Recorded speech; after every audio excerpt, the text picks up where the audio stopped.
Assalamualaikum warahmatullahi wabarakatuh. Alhamdulillahillazi an'amana bini'matil imani wal islam. Wa nusallim ala khairil an'ami sayyidina Muhammadin wa ala alihi wa ashabihi ajma'in amma ba'd. Teman-teman serta para juri yang insyaallah dirahmati oleh Allah Subhanahu wa taala. Saat ini kita sedang menghadapi musibah penyebaran COVID-19 yang bukan hanya melanda negara kita Indonesia, tetapi sudah menjadi bencana global yang melanda hampir seluruh negara di dunia. Nabi Shallallahu Alaihi Wasallam bersabda yang artinya, Allah telah mencatat takdir setiap makhluk 5.000 tahun sebelum penciptaan langit dan bumi. Musibah adalah ketentuan yang telah digariskan Allah Subhanahu wa taala sebagaimana takdir yang telah ditetapkannya. Teman-teman serta para juri yang insyaallah dirahmati oleh Allah Subhanahu wa taala.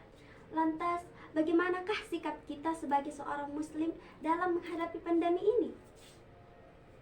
Beberapa nasihat dari Syekh Prof. Dr. Abdul Razak Albar ialah yang pertama, sebagai umat muslim hendaklah kita bertawakal kepada Allah Subhanahu wa taala. Sebagaimana firman Allah dalam surah At-Taubah ayat 51 yang artinya, katakanlah Muhammad, tidak akan menimpa kami melainkan apa yang telah ditetapkan Allah bagi kami. Dialah pelindung kami dan hanya kepada Allah bertawakallah orang-orang yang beriman. Pada ayat ini Allah menegaskan bahwa setiap yang terjadi semuanya telah digariskan Allah dan hanya kepada Allah lah kita berlindung. Kemudian yang kedua ialah menjaga aturan Allah Subhanahu wa taala. Jika kita menjaga aturan Allah dengan melakukan akan perintah dan larangannya, maka Allah pun akan menjaga setiap apa yang kita kerjakan. Sebagaimana firman Allah dalam surah An-Nisa ayat 59 artinya, hai orang-orang yang beriman, taatilah Allah, taatilah Rasul Muhammad, dan taatilah ulul amri pemegang kekuasaan di antara kamu. Dan jika terjadi perbedaan pendapat di antara kamu, kembalikanlah kepada Allah Al-Quran dan Rasul sunnahnya.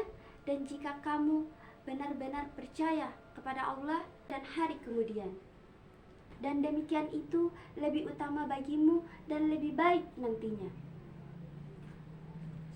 Yang ketiga ialah keadaan mukmin antara bersyukur dan bersabar. Dari Suhaib bin Sanin radhiyallahu anhu, dia berkata, Rasulullah Shallallahu Alaihi Wasallam bersabda yang artinya, alangkah mengagumkan keadaan orang yang beriman, karena semua keadaannya membawa kebaikan untuk dirinya. Dan ini hanya ada pada orang mukmin. Ketika dia mendapatkan kesenangan, dia akan bersyukur. Maka itu adalah kebaikan baginya. Dan jika dia ditimpa kesusahan, dia akan bersabar. Maka itu adalah kebaikan baginya. Pada hadis yang anggun ini menunjukkan besarnya keutamaan ketika bersyukur di saat senang dan bersabar di saat susah. Bahkan dua sifat inilah yang merupakan penyempurna keimanan seorang hamba. Abdullah bin Mas'ud berkata, iman terbagi menjadi dua. Sebagiannya adalah sabar dan sebagian lainnya adalah syukur. Kemudian yang terakhir ialah ikhtiar dan saling tolong-menolong. Salah satu sifat terbaik Rasulullah Shallallahu Alaihi Wasallam yang patut kita teladani dan sangat relevan dalam situasi saat ini ialah peduli terhadap lingkungan sekitar. Pandemi saat ini tidak bisa kita hadapi secara individual, tetapi kita harus ikhtiar bersama untuk dapat menanganinya.